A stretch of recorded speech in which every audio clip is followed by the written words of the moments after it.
नमस्कार मैत्रिणींनो, श्री स्वामी समर्थ सगळ्यांना.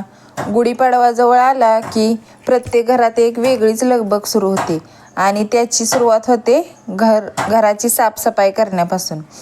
नवीन वर्षाचं स्वागत करायचं असेल तर घरही स्वच्छ आणि प्रसन्न असायला पाहिजे. म्हणून आज आमच्या घरात सुरू आहे गुढीपाडव्यासाठी जोरदार साफसफाई.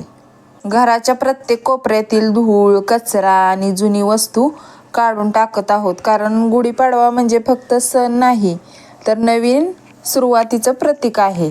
तर इकडं बघा, आमचे आंब्याचं झाड हे म्हणजे फांद्या तोडल्या होत्या, त्यामुळे त्याला नवीन पालवी फुटल्या. आणि इकडं आमचा छोटा मण्या बघा, पहिला मण्या कुठं गेला आम्हाला काय कळलंच नाही, म्हणून हा मण्या आम्ही आणलाय. स्वच्छ घर, सकारात्मक वातावरण आणि नवीन वर्षाची नवीन आशा. थोडी मेहनत लागते, पण सणाची तयारी करताना एक वेगळाच आनंद मिळतो. संध्याकाळ झाली होती, चहाचं टायमिंग, त्यामुळं मग असा चहा केला. सर्वांनी चहा घेतला. किचन रूमची साफसफाई झाली आणि नंतर मी इकडं बाहेर बाथरूमच्या भिंती धुवून घेतल्या आणि कपडे भिजत घातलेली ती पण धुवून घेतली. तर दुसऱ्या दिवशी माडीवरची साफसफाई करायची होती म्हणून वरती आले, पण साहित्य बघून मला कुठून सुरुवात करावी तेच कळत नव्हतं.